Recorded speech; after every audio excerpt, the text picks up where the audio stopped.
For almost 20 years, since 2004, schools in England have been encouraged to take part in Anti-Bullying Week. Unfortunately, more and more schools are choosing to get actively involved. Furthermore, for almost 10 years, since 2012, the United Nations has recognised an International Anti-Bullying Day on the 4th of May.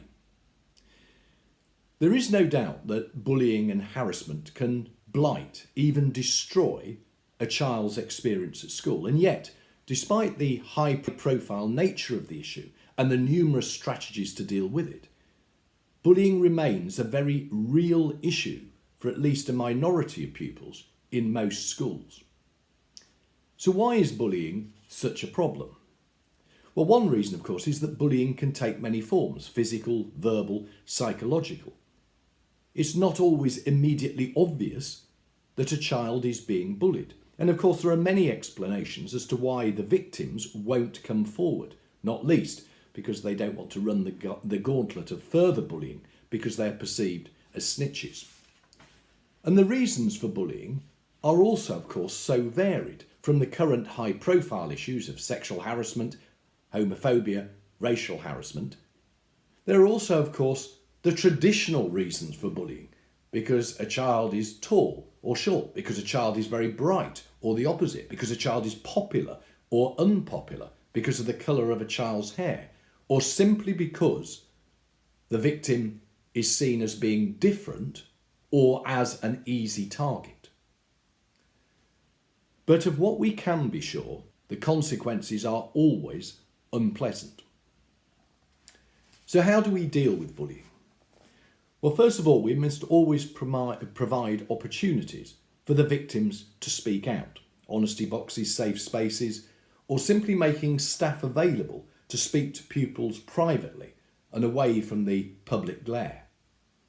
Such an environment of listening and listening safely not only supports the victim, it also sends out a very clear message to the culprits that the issue will be taken seriously and they will be caught. Secondly, we must be absolutely clear as to what we mean by bullying. In 2018, the Department for Education produced a document called Sexual Violence and Sexual Harassment Between Children in Schools and Colleges. And although this looks specifically at one type of bullying, it defines harassment as actions that violate a child's dignity and/or make them feel intimidated, degraded, or humiliated. To make someone feel intimidated, degraded, or humiliated. That is a very clear baseline definition of bullying. Thirdly and finally, where guilty bullies are caught, they must be sanctioned, up to and including exclusion and even permanent exclusion. The fact that an action merits a punishment, that in itself sends out a message that those actions are wrong.